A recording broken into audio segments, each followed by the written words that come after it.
Dopo le polemiche del match d'andata al campionato di promozione, ripropone la partita tra la Sestese, posizionata in quarta posizione a 44 punti, e San Cipriano, penultimo in classifica con 19 punti. Mancano esattamente 7 partite al termine della regular season, poi vedremo se entrambe le squadre saranno prossime a disputare le consuete partite aggiuntive, chi per meriti e chi per demeriti. Al quarto d'ora il San Cipriano è costretto alla prima sostituzione del match, brutta caduta per l'esterno difensore Luca Balbi in uscita sul pallone che non riuscirà a proseguire la partita. Il primo squillo è di Marca Sestese, il cross di Moretti è preciso per la testa di Ansaldo che spedisce alto sopra la traversa. Come disse Bruno Pizzul, scomparso lo scorso 5 marzo, sventola da fuori Zanoli, ma la gran botta dal limite dell'area viene parata e messa in angolo dal non entrato Alesso. Si fanno vivi anche gli ospiti, da calcio piazzato Messina sventaglia nel cuore dell'area di rigore dove trova Castro, il Sabbianco-Azzurro esegue un passaggio per Marotta. Dopo una prima frazione che ha regalato poche emozioni grazie alle immagini, voliamo nel secondo tempo dove già all'ottavo minuto Moretti vola da un'area di rigore all'altra e dopo un cost to cost meraviglioso scarica in porta un mancino parato dal portiere e sulla ribattuta chi se non Moreno Curabba poteva spingere in porta il pallone col piede debole, gol che sblocca la partita e si è stesa avanti.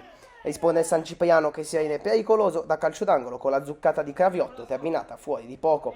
Azione analoga nell'altra metà campo dove è buono il suggerimento al centro di Bazzuero, meno preciso il colpo di testa di Curabba. Minuto 28 del secondo tempo, da corner trova il gol il subentrato Craviotto per il gol che vale l'1-1, non perfetta l'uscita di Marotta su cui ha saputo approfittare il numero 13 del San Cipriano. Dagli altri campi arrivano buone notizie e la Sestese spinge per trovare il gol del vantaggio, ci prova Moretti dalla distanza ma Alesso blocca la sfera in due tempi.